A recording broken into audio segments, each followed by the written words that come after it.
الحمد لله وحده والصلاة والسلام على من لا نبي بعده أما بعد أعوذ بالله من الشيطان الرجيم بسم الله الرحمن الرحيم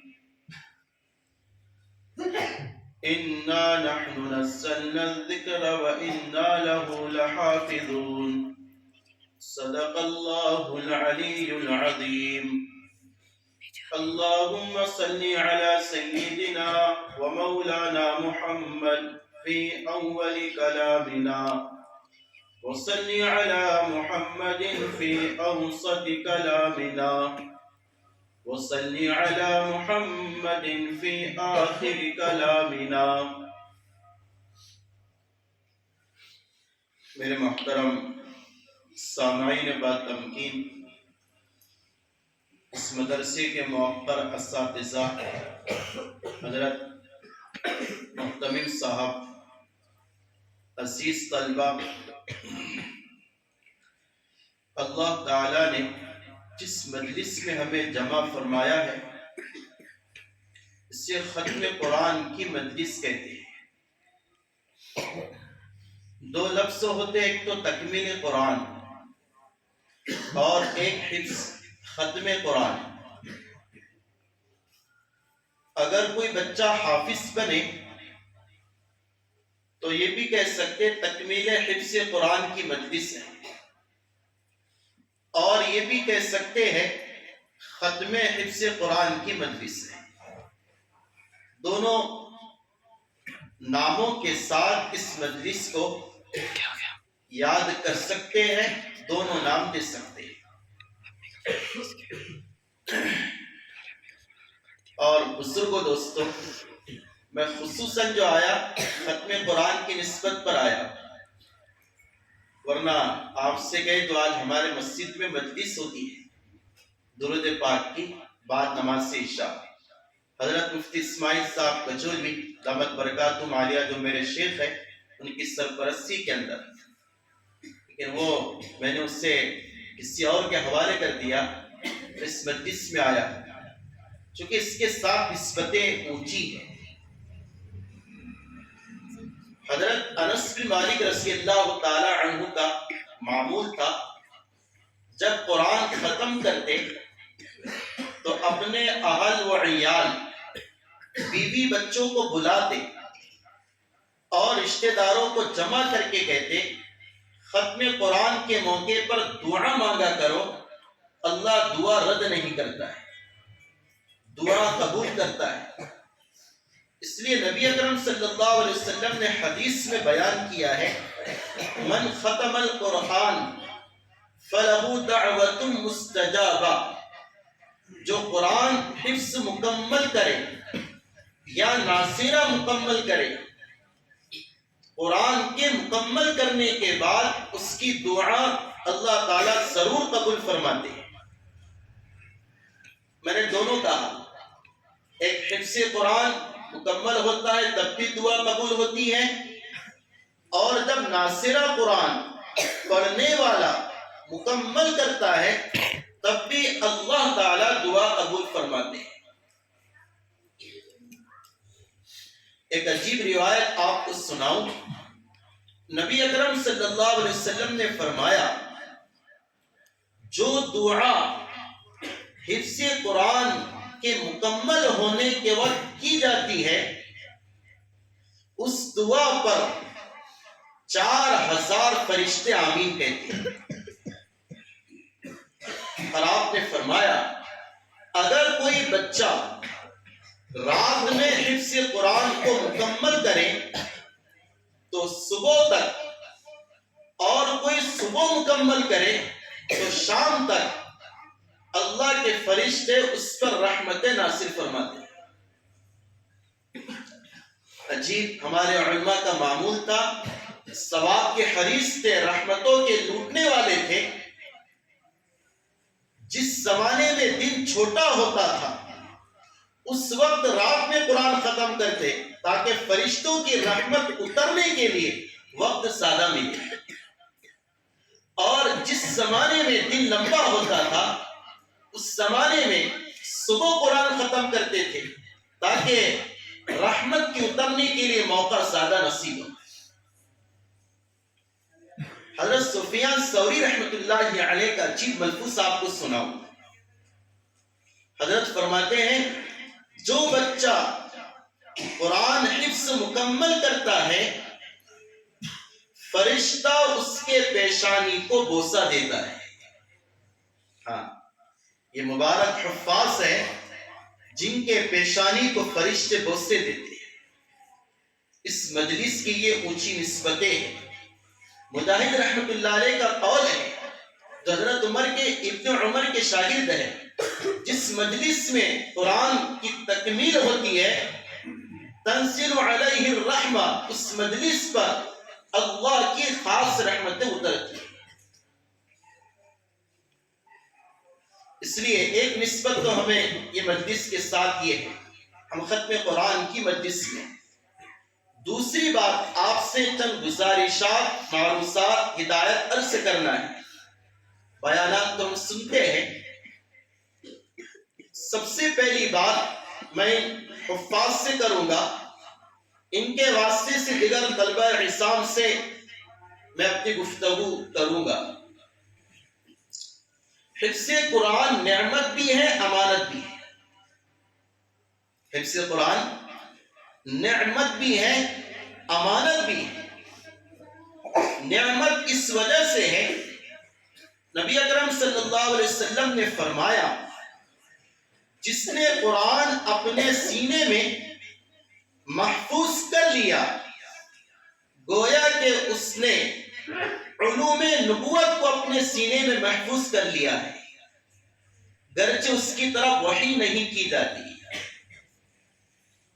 پھر آپ نے فرمایا حافظ قرآن کو چاہیے کہ غصہ کرنے والوں کے ساتھ غصے سے پیش نہ آئے اور جاہلوں کے ساتھ جاہلانہ حرکت نہ کرے۔ آقا نے دونوں باتیں اس حدیث میں بیان کر دی کہ تم کو نعمت دی گئی، علوم نبوت سے تمہیں آراستہ کیا گیا ہے، اب جیسے تم حافظ قرآن شمار ہونے لگے اسی طرح اب اس کے بعد تمہارے اخلاق، اطوار، کردار، نیچر اور تمہارا کلچر اور تمہارا رہن سہن اسلامی اعتبار سے مکمل ہونا چاہیے۔ اخلاق میں نمایاں ایک تبدیلی آنا چاہیے حفظ قرآن کے بعد۔ اس لیے نبی علیہ السلام نے حفاظ کے لیے ایک بڑی پیاری روایت اپنی زبان مبارک سے عرض کی ہے۔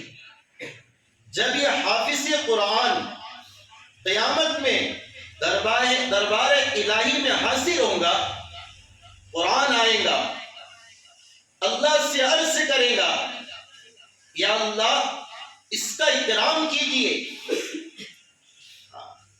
قرآن عرض کرے گا اس کا اکرام کیجئے۔ معلوم کیا ہوا؟ حافظ قرآن کا اکرام کرنا اللہ کی بھی سنت ہے اور قرآن کا بھی طریقہ ہے۔ اللہ بھی اس کا اکرام کریں گے۔ اس طرح اکرام کریں گے، روایت میں آقا نے فرمایا اسے عصمت کا تاج پہنایا جائے گا۔ وہ قرآن عرض کرے گا اللہ مزید اکرام کیجئے۔ اللہ تعالی ان حفاظ کو عصمتوں کا اور کرامتوں کا لباس پہنائیں گے۔ ہاں، جو قیامت کا دن نفسا نفسی کا ہے، ساری انسانیت ننگی ہوں گی، برہنہ پار ہوں گی، پیروں میں چپل نہیں ہوگی، ختنہ کی ہوئی نہیں ہوگی، بغیر ختنہ کے شرمگاہ موجود ہوں گی۔ ہاں، ایسے عالم میں اللہ تعالی ان حفاظ کو اکرام کا اور عزتوں کا جوڑا پہنائے۔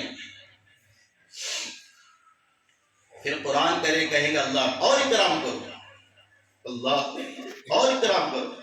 اب بولی لگتی نہ لگا بولی تو قرآن بولی لگا اللہ اور اکرام کرو اس کا۔ اللہ کہیں گے جا، اب اس کا اکرام یہ ہے میں اس سے راضی ہو گیا، میں اس سے کیا ہو گیا؟ راضی ہو گیا۔ پھر رضا میں اللہ ایک بات ان سے کہیں گے، قرآن کی ایک آیت پڑھتا جا، جنت کے درجات پر چڑھتا جا، جتنی آیتیں قرآن کی ہے اتنے درجات حافظ قرآن کے اللہ تعالی جنت میں عطا فرمائیں گے۔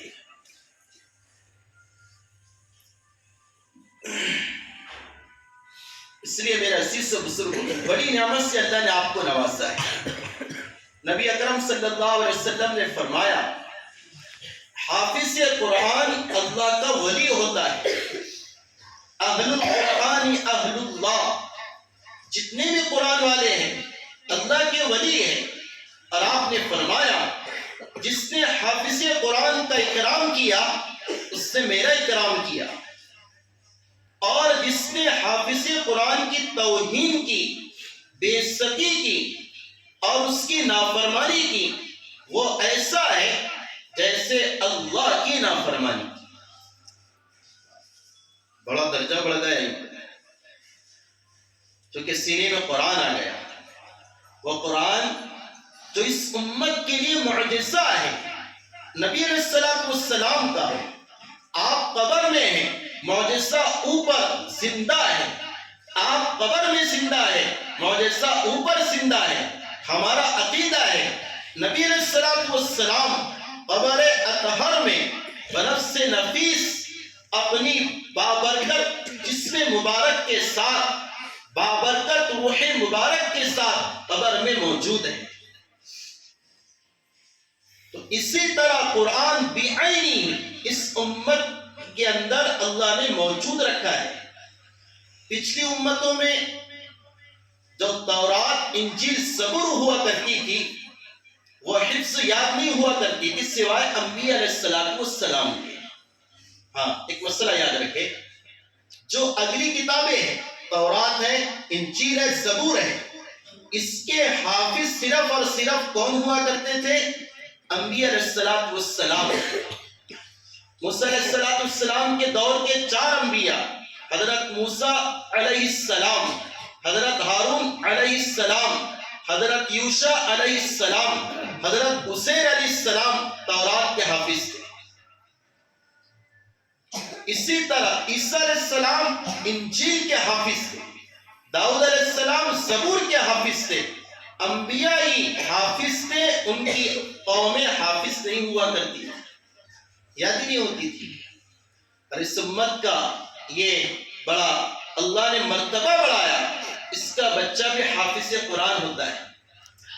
ہارون رشید کے سامنے رحمت اللہ علیہ ایک بچہ لایا گیا جس کی عمر 4 سال تھی، وہ حافظ قرآن بھی تھا اور قرآن کا عالم بھی تھا۔ وہ مورخ لکھتا ہے وہ بچہ اتنا مضبوط حافظ تھا 4 سال کی عمر میں، جہاں سے سوال کرتے اس پر جواب دیتا تھا، جو پوچھا جاتا اس کا مطلب بتاتا۔ یہ اس کے علم کی مضبوطی تھی، اور بچپنا یہ تھا اس کو بھوک لگتی تو بچوں کی طرح رویا کرتا تھا، اماں کھانا دے دو، بس سمجھے؟ یہ قرآن کا معجزہ ہے۔ 3 سال 4 سال کا بچہ اس کو اپنے سینے میں رکھ لیتا ہے۔ حضرت ہارون رشید رحمت اللہ علیہ علمی دوست آدمی تھے۔ ان کے والد مامون رشید وہ بھی علمی دوست آدمی تھے، علماء کی مدارس لیا کرتے تھے، علم سے بڑا تعلق اور لگاؤ تھا۔ آپ سے بھی درخواست ہے علماء سے تعلق قائم کرو، عالم دین سے محبت کرو۔ امام غزالی نے لکھا ہے جو علماء سے محبت کرے گا اللہ اس کی نسل میں علماء کو پیدا فرمائے گا۔ تو مامون رشید علمی دوست آدمی تھے، انہوں نے ایک مجلس لی علمی اعتبار سے۔ جب مجلس ختم ہوئی تو ایک خوبصورت جوان پاس میں آیا، حضرت نے اس سے کہا تو کون ہے؟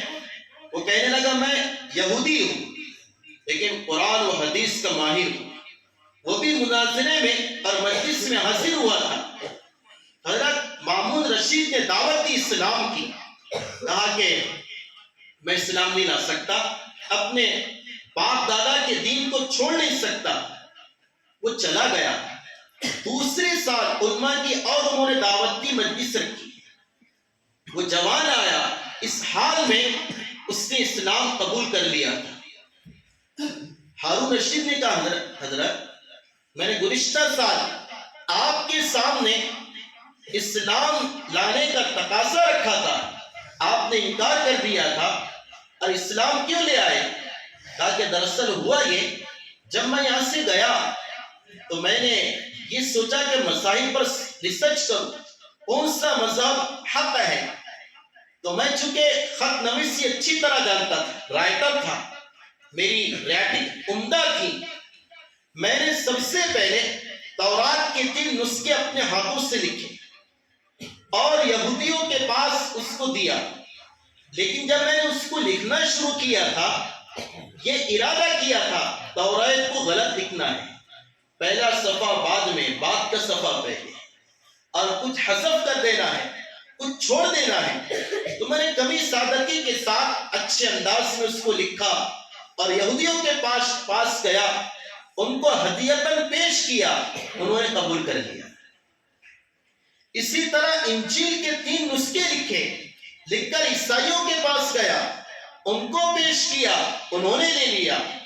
پھر قرآن لکھا اپنے ہاتھوں سے، پھر میں نے قرآن لکھا، اس میں بھی ہیر پھیر کر دیا، پہلی صورت بعد میں، بعد کی صورت پہلے، کچھ آیتوں کو حذف کر دیا، ختم کر دیا، ڈیلیٹ کر دیا، نعوذ باللہ. اور یہ قرآن کا نسخہ بنا کر مسلمانوں کے پاس گیا.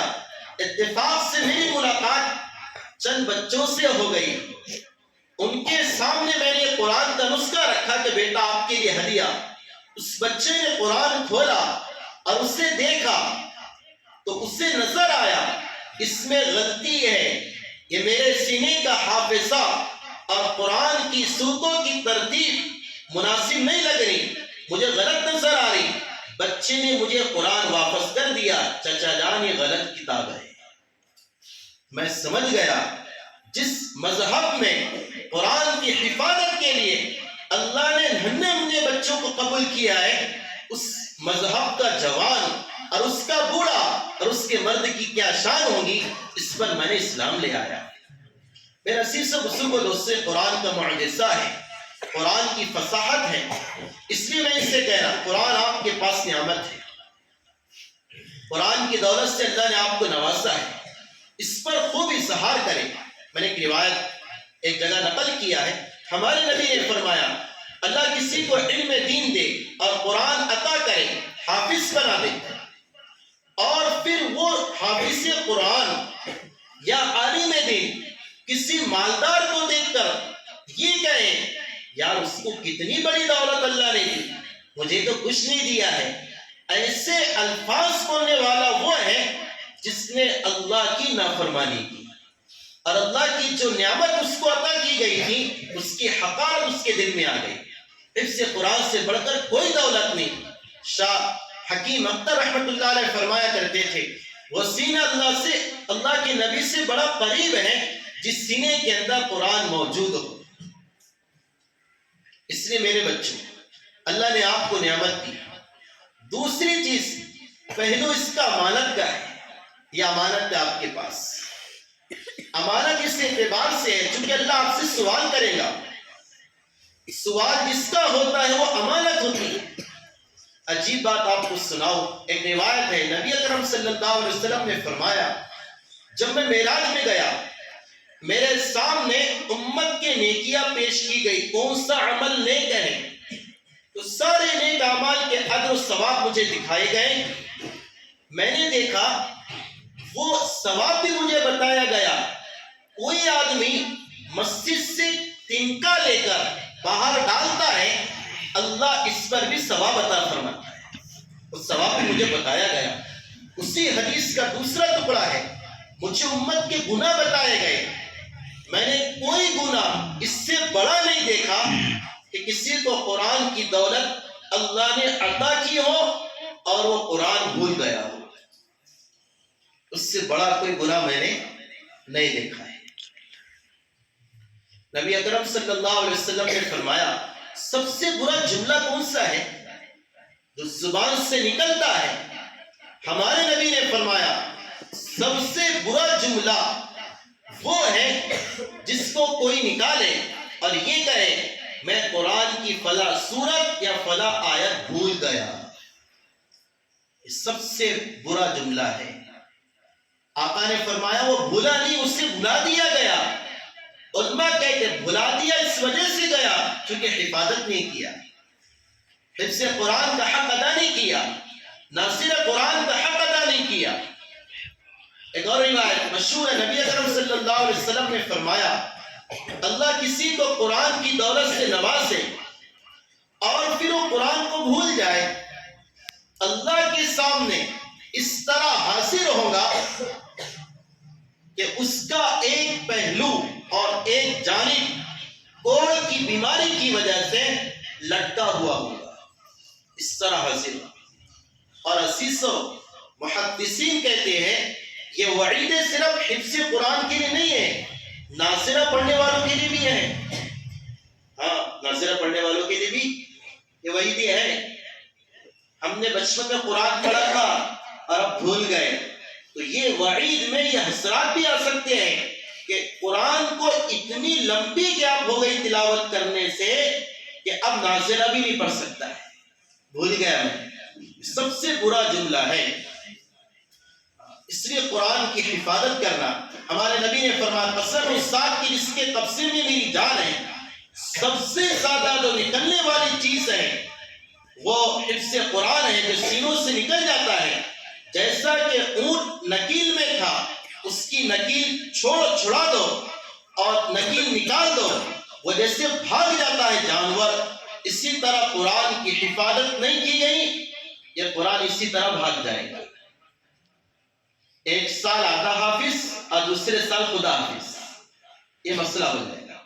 اس لیے عزیز طلبہ جو پڑھ رہے ہیں، جو حفاظ بن چکے ہیں، آپ سے درخواست ہے، آپ کے پاس نعمت بھی ہے، امانت بھی ہے، آپ اس کو سمجھیں، قرآن کے حفظ کی قدر کریں، اس سے کثرت سے پڑھیں. آج ہمارے مدرسے میں داخلی مسابقہ تھا، اس میں مجھے حکم کی حیثیت سے متعین کیا گیا تھا حفاظ کے مسابقے میں. تو ماشاءاللہ طلبہ نے امتحان دیا، سوالات کے جواب دیے. میں نے جو کمی محسوس کیا تو کیفیت جو میں نے بیان کروں گا، ابھی میں بیانی کی ایک جگہ لکھنا ہے، وہ میں نے محسوس کیا وہ یہ ہے ہمارے طلبہ قرآن صرف ایک ہی جگہ پڑھتے، استاد کے سامنے یا کلاس میں، نماز میں نہیں پڑھتے، چلتے پھرتے نہیں پڑھتے، سفر میں نہیں پڑھتے، رات میں سوتے ہوئے نہیں پڑھتے، عصر کے بعد کے تفریح میں نہیں پڑھتے، جس کی وجہ سے بچوں میں جھجک اور کمزوری باقی رہی. اس لیے قرآن یاد رکھنے کا بہترین طریقہ ہے آپ نوافل میں پڑھو، آدھا پڑھا روزانہ، سنت میں پڑھو. بلکہ عجیب بات آپ کو سناؤں، دیکھو مقصد کہا جاتا تفسیر میں بھی قرآن کی جن سورتوں کی فضیلت آئی، جیسے یاسین کی فضیلت ہے، جو یاسین پڑھ کر سوتا ہے اللہ اس کے گناہوں کو معاف فرما دیتا ہے. جو مغرب کے بعد سورہ تبارک الذی، سورہ الف لام میم سجدہ پڑھے، وہ ایسا ہے گویا کہ اس نے شب قدر میں عبادت کی. یہ فضیلت والی صورتیں ہیں نا، اگر آپ ان کو نوافل میں پڑھو گے تو ان کی فضیلت دگنی تگنی اور 10 گنا زیادہ ہو جاتی ہے. اس لیے حضرت علی فرماتے نماز کے باہر پڑھو گے، ایک حرف پر 10 نے کیا، باوضو پڑھو گے، ایک حرف پر 20 نے کیا، نماز میں بیٹھ کر پڑھو گے، ایک حرف پر 50 نے کیا، اور نماز میں کھڑے ہو کر قرآن پڑھو گے، ایک حرف پر 100 نے کیا. اللہ کا فرمائے اس لیے نمازوں میں پڑھو. امام ابو حنیفہ رحمۃ اللہ علیہ کا معمول تھا روزانہ ایک قرآن ختم کیا کرتے تھے. امام شافعی رحمۃ اللہ علیہ روزانہ ایک قرآن پڑھا کرتے تھے. علامہ شامی رحمۃ اللہ علیہ 3 دن میں قرآن ختم کیا کرتے تھے. حضرت سعید بن جبیر رحمۃ اللہ علیہ ہفتے میں قرآن ختم کیا کرتے تھے. حضرت عثمان رضی اللہ تعالی عنہ ایک رکعت میں قرآن پڑھا کرتے تھے. حضرت عثمان رضی اللہ تعالیٰ نے ایک رکعت میں اور حضرت علی رضی اللہ تعالیٰ نے ایک رات میں 8 مرتبہ قرآن پڑھا کرتے تھے. ہاں، ایک رات میں 8 مرتبہ قرآن. آپ بولیں گے کیسا ہوگا؟ ایک عجیب بات آپ کو سناؤں. علماء نے لکھا ہے، شاہ اسماعیل شہید رحمۃ اللہ علیہ نے، جو قرآن کثرت سے پڑھتا ہے نا، اللہ اس کے وقت میں برکتیں عطا فرماتے ہیں. اللہ تعالیٰ اس کے اوقات میں برکتیں عطا فرماتے ہیں. شاہ اسماعیل شہید یہ مضمون نقل کر رہے ہیں کہ قرآن کی تلاوت سے اوقات میں برکت ہوتی ہے. ہاں، آپ بھی سمجھو، قرآن نہیں پڑھتے اس لیے دن کیسے جا رہے پتہ نہیں. سال مہینوں کی طرح، مہینے ہفتوں کی طرح اور ہفتے ایام کی طرح جا رہے ہیں. اس لیے زندگی میں برکتیں لانا چاہتے قرآن کی تلاوت کرو. یہ مضمون نقل کر رہے تھے. کسی نے کہا کہ حضرت آپ نے اس کا تجربہ کیا کیا کہ قرآن کی تلاوت سے وقت میں برکت ہوتی ہے؟ کہا کہ تجھے کرنا ہے کیا؟ کہا کہ ہاں. تو حضرت نے عصر کی نماز پڑھی. دلی میں جمنا پار جو ہے اس کنارے پر گئے. عصر کے بعد سے قرآن شروع کیا. مغرب کا سورج غروب ہو رہا تھا، سورہ ناس مکمل کر دی. 1 گھنٹے میں پورا قرآن. بات سمجھ میں آئی؟ معلوم کیا ہوا؟ اگر آپ کثرت سے پڑھو گے اللہ آپ کے اوقات میں برکتیں عطا فرمائے گا. ایک ماحول بناؤ. آپ سے بھی کہہ رہا، اپنے بچوں میں سے کم ایک حافظ ایک عالم بنا. یہ آخرت کی پونجی ہے. صحابہ کے دور میں حضرت عمر رضی اللہ تعالی عنہ نے حافظ قرآن کے لیے ایک بڑا ایک ماحول بنایا تھا کہ حفظ قرآن کی کثرت ہو. تو انہوں نے، مورخین نے لکھا ہے، حضرت عمر نے کوفہ حضرت سعد بن ابی وقاص کو خط لکھا کہ اپنے علاقے میں حافظوں کی کثرت کرو. چونکہ علماء کہتے ہیں نا، جس سرزمین پر قرآن پڑھا جاتا اس سرزمین اللہ کے عذاب سے محفوظ رہتی ہے. یہ سرزمین ہے آپ کی توبہ فکری کی، اس پر قرآن پڑھے جاتا ہے. آپ نہیں جانتے اللہ نے اس برکت سے آپ کو کن چیزوں سے نوازا ہے.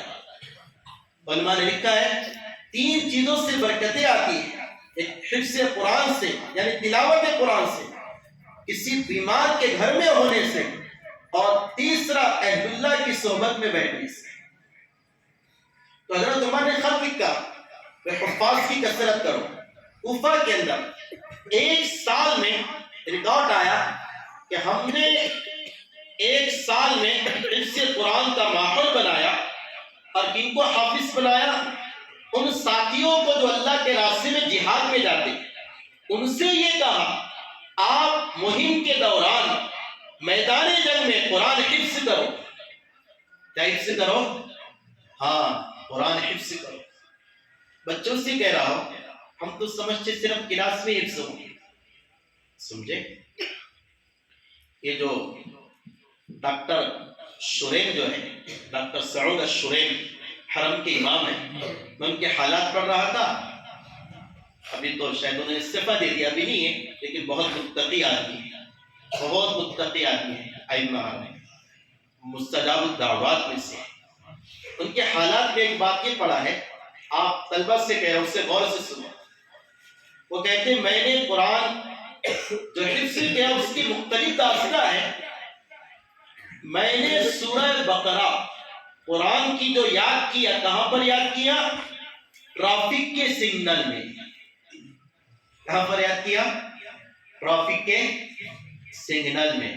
یہ گاڑی لے کر جا رہا، سگنل ہے، ہم تو خالی بیٹھ جاتے. خالی نہیں بیٹھتا تھا، 2-3 آیتیں ہر مرتبہ یاد کر لیں. اس طرح ٹرافک کے سگنل میں میں نے پوری سورہ بقرہ یاد کر لیا.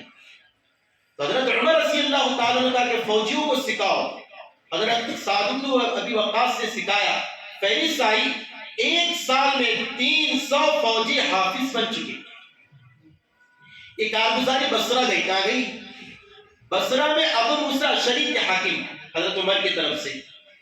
انہوں نے جب دیکھا کہ امیر المومنین کا حکم ہے حافظ بنانے کا، فوجیوں سے کہا قرآن کی تلاوت کرو. آپ میری بات سمجھو، قرآن پڑھو گے نا اللہ فوج میں بھی حفاظت فرمائے گا. آج جو ہمارے مجاہدین محفوظ ہیں، وہ قرآن کی برکتوں سے محفوظ ہے. ہاں تو ابو موسیٰ اشعری رضی اللہ تعالیٰ عنہ نے ایک سال میں حفاظ کی فہرست جو بھیجی ہے تو لکھا کہ ایک سال میں 10,000 فوجی حافظ بن گئے. کتنے ہزار؟ 10,000 فوجی مہم میں رہ کر، میدان جہاد میں رہ کر قرآن کو حفظ کرنا، اس کو غنیمت جانو. میرا عزیز طلبہ، تو میں نے ایک بات آپ سے کہا تھا، قرآن نعمت بھی ہے، جیسے کہا امانت بھی ہے، اللہ اس کے بارے میں سوال کرے گا، اور ہمارے لیے بھی نعمت بھی ہے. قرآن اللہ نے دیا ہے، یہ سی کتاب ہے، ایک معجزہ زندہ ہے. ہمارے نبی کے 1,00,000 معجزے ہیں، سارے معجزہ چلے گا سوائے قرآن کے. اس کے معجزے ہونے کے لیے کافی ہے. واحد کتاب ہے جس کو انسان بغیر سمجھے پڑھے تو بھی مزہ آتا ہے، سمجھ کر پڑھو گے تو کیا مزہ آئے گا. ان میں سے کوئی ایسا ہے جو آ کر کہے امام صاحب سورہ احد جو ہے قل هو اللہ احد، پڑھتے پڑھتے انسان بور ہو گیا ہے؟ کوئی ایسا؟ بور ہوتا کبھی انسان؟ موبائل کا میسج 10 بار پڑھو بس کافی ہے، انسان بور ہو جاتا ہے. سورہ اخلاص 1,00,000 بار پڑھ لو، انشاءاللہ اللہ کی قسم کوئی بور نہیں ہوگا. بور ہوگا کوئی؟ اس کو تو آپ بھی محسوس کر رہے ہیں، اس کو سمجھانے کی کوئی ضرورت نہیں نا. یہ قرآن کا معجزہ ہے. اور بغیر سمجھے، انگلش کسی کو نہیں آتی، آپ اس کو پڑھ رہے ہیں، اس کا ترجمہ پتہ نہیں، 1-2 بار پڑھو گے آپ، ابھی سمجھ میں نہیں آ رہا، سمجھانا تو سندیش آتا، میسج آتا، سمجھانے والے کو کہتے ہیں.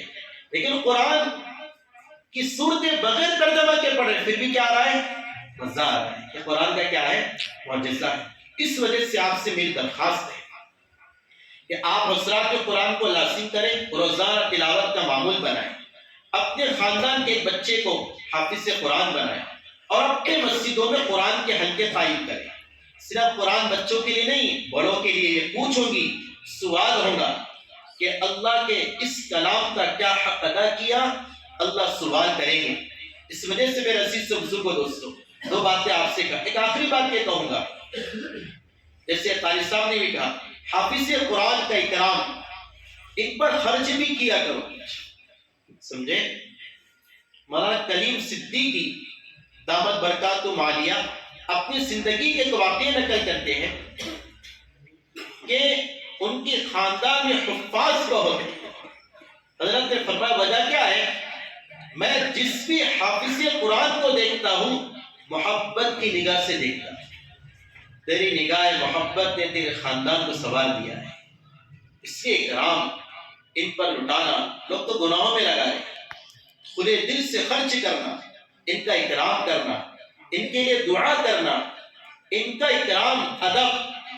نبی اکرم صلی اللہ علیہ وسلم کا ادب صحابہ کیسے کرتے تھے؟ آپ کے سامنے آواز بھی بلند نہیں کرتے تھے. اس وجہ سے قرآن سیکھ، اپنی مستورات کو بھی اس کی طرف متوجہ کریں. سمجھے؟ رمضان میں ہوتا ہے روزانہ، مشکل ہے، روزانہ حلقے لگاؤ، سیکھنا ہو تو، اور تلاوت کرو. حضرت شیخ زکریا رحمۃ اللہ علیہ کی مستورات کے باب میں حضرت نے لکھا ہے، میری گھر کی خواتین گھر کا کھانا بناتے بناتے ایک منزل قرآن کی پڑھ لیا کرتی. قرآن میں 7 منزلیں، ایک منزل آسانی سے بغیر تکلف کے پڑھ لیا کرتی. اس وجہ سے مستورات کو بھی متوجہ کریں، بچوں کو بھی متوجہ کریں، مکتب سے جوڑیں. اللہ تعالیٰ سے دعا ہے اللہ تعالیٰ ان باتوں پر مجھے آپ کو عمل کی توفیق عطا فرمائے، جو کچھ کہا گیا اس سے قبول فرمائے، ہمارے جملے کو ان حفاظ کے تکمیل حفظ قرآن کو قبول فرمائے، آپ کی محبتوں کو قبول فرمائے، آپ کے بیٹھنے کو قبول فرمائے. وما علینا الا البلاغ المبین.